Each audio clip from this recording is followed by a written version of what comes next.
السلام علیکم، میں ہوں خرم ابن شبیر اور آپ دیکھ رہے ہیں خرم کی آواز ڈیجیٹل آواز نیوز پر۔ آج ہم بات کریں گے ایک نہایت اہم اور تشویشناک پیش رفت کے حوالے سے۔ پاکستان اور افغانستان کے درمیان استنبول میں ہونے والے مذاکرات ناکام ہو گئے ہیں۔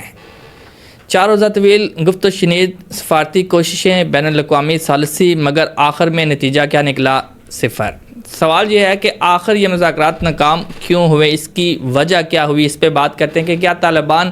واقعی مذاکرات کے اختیارات نہیں رکھتے تھے؟ کیونکہ طالبان مذاکرات کے دوران کئی دفعہ انہوں نے کابل سے رابطہ کیا، فون پہ رابطہ ہوا، اور جب بھی کسی نتیجے پہ پہنچتے تھے تو کوئی نہ کوئی کال آ جاتی تھی، یا خود کال کر کے اس پر تصدیق کرتے تھے کہ آیا اس بات کو کمپلیٹ کیا جائے یا نہ کیا جائے۔ پھر یا یہ کر لیتے ہیں ہم کہ طالبان خود مذاکرات کر رہے ہیں، یا درپردہ ان کے پیچھے کوئی اور مذاکرات کر رہے ہیں، یا وہ کسی اور کے ساتھ مشاورت کر رہے ہیں مذاکرات کرنے کے حوالے سے۔ پاکستان اور افغانستان طالبان کے درمیان استنبول میں ہونے والے مذاکرات کسی نتیجے پر نہیں پہنچے۔ 4 دن تک جاری رہنے والی بات چیت میں کوئی قابل عمل حل سامنے نہیں آیا۔ پاکستان کی جانب سے واحد ایجنڈا رہا، وہ کیا تھا؟ وہ یہ ہے کہ افغان سرزمین پاکستان کے خلاف دہشت گرد کارروائیوں کے لیے استعمال نہ ہو۔ افغانستان کی طرف سے جو حملے کیے جا رہے ہیں، وہاں جو پاکستانی طالبان موجود ہیں وہ حملے کرتے ہیں، تو پاکستان نے افغان حکومت سے یہ مطالبہ کیا ہے کہ آپ ان کو روکیں کہ وہ حملے نہ کریں۔ عطا تارڑ نے بتایا کہ پاکستان نے قطر اور ترکیہ کا شکریہ ادا کیا، جنہوں نے مذاکرات میں سہولت فراہم کرنے والے طالبان کو قائل کرنے کی کوشش کی کہ وہ پاکستان کے خلاف دہشت گردی جو ہو رہی ہے، اس کا جو طریقہ کار ہو رہا ہے، اس پہ وہ استعمال ہو رہے ہیں، جو افغانستان کے طالبان ہیں وہ استعمال ہو رہے ہیں، اور ان کو منع کرنے کی کوشش کی گئی ہے۔ لیکن افغان طالبان نے ثبوت کے باوجود، پاکستان نے ثبوت پیش کیے، پاکستان نے ثبوت دکھائے بتائے، لیکن اس کے باوجود جو افغان طالبان ہیں وہ ان ثبوتوں کو ماننے کے لیے تیار نہیں ہیں، اور سرحد پار سے جو حملے ہو رہے ہیں اس کو وہ روکنے میں ناکام رہے ہیں۔ پاکستان نے واضح کر دیا ہے کہ وہ دہشت گردوں اور ان کے حامیوں کے خلاف کارروائیاں جاری رکھے گا۔ پاکستان نے کہا ہے جی کہ ہم کارروائی جاری رکھیں گے۔ پاکستان نے ایک موقف اختیار کیا، پاکستان نے کہا جی کہ اگر جو طالبان کی طرف سے، یعنی کہ افغانستان کی طرف سے جو حملے ہو رہے ہیں، ان حملوں پہ اگر افغان طالبان روکنے میں مدد نہیں فراہم کریں گے یا ان کو منع نہیں کریں گے، تو پھر پاکستان جو ہے اس پہ حملہ ضرور کرے گا، پاکستان ان کو روکنے کی کوشش کرے گا، اور جب تک ٹی ٹی پی کے سارے جو دہشت گرد ہیں ان کو ہلاک نہیں کر لیا جائے گا، تب تک چین سے نہیں بیٹھا جائے گا۔ وزیر دفاع خواجہ محمد آصف نے جیو کے پروگرام آج شاہ زیب خانزادہ میں گفتگو کی تھی، اور اس گفتگو کے دوران انہوں نے کہا تھا کہ پہلے دن سے ہی یہ اندازہ تھا کہ مذاکرات کسی سمت نہیں جائیں گے، کیونکہ جس دن پہلے دن مذاکرات ہوئے تھے، جب 48 گھنٹوں کا سیز فائر ہوا تھا، اس وقت بھی جو خواجہ صاحب ہیں انہوں نے کہا تھا جی کہ افغانستان کوئی سنجیدہ نظر نہیں آ رہا، اور یہ مذاکرات کوئی طویل مدت کے لیے نہیں ہو سکیں گے، کیونکہ یہ انہوں نے کہا تھا ان کے مطابق جب بھی کوئی معاہدے کے قریب پہنچتا، وہی بات جو کہ کابل سے فون آتا یا وفد لاچاری کا، کہتے ہیں جی جب افغانستان کے ساتھ معاہدہ کسی نوعیت پہ پہنچنے کی کوشش کرتا، کسی نتیجے پہ پہنچنے کی کوشش کرتا، تو افغانستان سے یا کابل سے کال آ جاتی، یا یہ کال کر لیتے اور اس پہ آپس میں گفتگو کرتے۔ خواجہ آصف صاحب نے کھل کر کہا کہ کسی کو شک نہیں ہونا چاہیے، طالبان نے بھارت کی پراکسی جنگ شروع کی ہے۔ ان کا کہنا تھا کہ بھارت نے جو نقصان اٹھایا ہے، اب وہ کابل کے ذریعے اس کی تلافی کرنے کی کوشش کر رہا ہے۔ پاکستان اور انڈیا کے درمیان جو جنگ ہوئی، جس میں انڈیا کے 7 جہاز جو ہیں وہ کریش کر گئے، پاکستان نے ان کو تباہ کر دیا، اب اس کا بدلہ لینے کے لیے وہ پاکستان میں افغانستان کی مدد سے دہشت گردی کرنے کی کوشش کر رہا ہے۔ ان کو افغانستان کے جو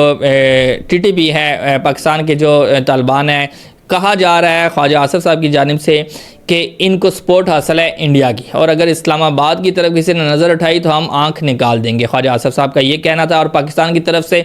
مذاکرات میں جو شرائط سامنے رکھی گئی وہ یہ تھیں، جو شرائط رکھی گئی 4 شرائط پہ بات کی پاکستان نے، خاص طور پہ افغان سرزمین سے پاکستان پر حملے فوری طور پر بند کیے جائیں، جو افغانستان کی طرف سے پاکستان پر حملے ہو رہے ہیں اس کو فوری طور پہ بند کیا جائے، سرحد پار دہشت گرد گروہوں کے خلاف مشترکہ کارروائی میکانزم بنایا جائے، پاکستان پاکستان نے کہا کہ افغانستان اور پاکستان مل کے جو دہشت گرد ہیں ان کے خلاف ایک میکانزم بناتے ہیں، دہشت گرد گروہوں میں ملوث گروہوں کی قیادت کو پناہ نہ دی جائے، دہشت گرد کے جو گروہ دہشت گرد قرار دیے گئے پاکستان کی جانب سے ان کو افغانستان میں پناہ دی جاتی ہے تو پاکستان نے یہ ڈیمانڈ رکھی کہ ان کو پناہ نہ دی جائے۔ پھر اس کے بعد اگر افغانستان اپنی زمین پر دہشت گردوں کو کنٹرول نہ کر سکے تو بین الاقوامی ثالثی قبول کی جائے۔ پھر بین الاقوامی ثالثی قبول کرنے کے بارے میں کہا گیا، لیکن یہ جو طالبان وفد ہے ان میں سے کسی ایک شرط پر بھی تحریری ضمانت دینے پر تیار نہیں ہوا، کوئی بھی کسی قسم کی تحریری ضمانت جو ابھی تک نہیں دی گئی۔ اور یہ مذاکرات کیوں ناکام ہوئے، وجہ ایک نہیں بہت ساری ہیں۔ کون کون سی وجوہات ہیں ان پر بات کرتے ہیں جی۔ طالبان وفد کے پاس مکمل اختیار ہے ہی نہیں، طالبان کا جو وفد گیا ہوا تھا اس کے پاس کسی قسم کا کوئی اختیار نہیں تھا کہ وہ فیصلہ خود کرے، کیونکہ فیصلہ کابل سے کنٹرول ہو رہا تھا یا پھر کہیں اور سے کنٹرول ہو رہا تھا۔ دوسری جانب پاکستان کے پاس ثبوت موجود تھے کہ دہشت گرد حملے افغانستان سرزمین سے ہو رہے تھے، یہ بھی ایک ثبوت تھا۔ پھر اس کے بعد جی مگر طالبان جو ہے وہ ان شواہد کو ماننے کے لیے تیار نہیں تھے، وہ انکار کر رہے تھے۔ طالبان کا موقف بار بار بدلتا رہا، طالبان ایک موقف پر کام نہیں رہے، وہ بدلتے رہے، کبھی الزام لگاتے، کبھی تاویل دیتے، کبھی بہانہ کرتے اور ان میں نہ اعتماد کا فقدان تھا۔ تجزیہ نگار یہ بھی کہہ رہے ہیں جی کہ طالبان کا جو گروہ ہے ان کا آپس میں بھی جو ہے نا وہ مس انڈرسٹینڈنگ تھی، وہ آپس میں بھی ان کا اتفاق جو ہے نا نظر نہیں آیا۔ اب چوتھی اور جو بڑی وجہ ہے بھارت کا بڑھتا ہوا اثر۔ بھارت جو ہے وہ اس میں مداخلت کر رہا ہے اور کافی حد تک بھارت کی جانب سے مداخلت ہو رہی ہے۔ خواجہ آصف کے مطابق کابل میں بیٹھے جو تار کھینچ رہے تھے ان کا پتلی تماشا جو ہے وہ کنٹرول کر رہے تھے۔ خواجہ آصف کا کہنا ہے کہ جو وفد آیا تھا اس کو کنٹرول کرنے کے لیے کابل میں لوگ موجود تھے اور اپنی طرف سے ان کا کوئی بھی بیان نہیں تھا، وہ کوئی بھی فیصلہ نہیں کر سکتے تھے۔ پھر اس کے بعد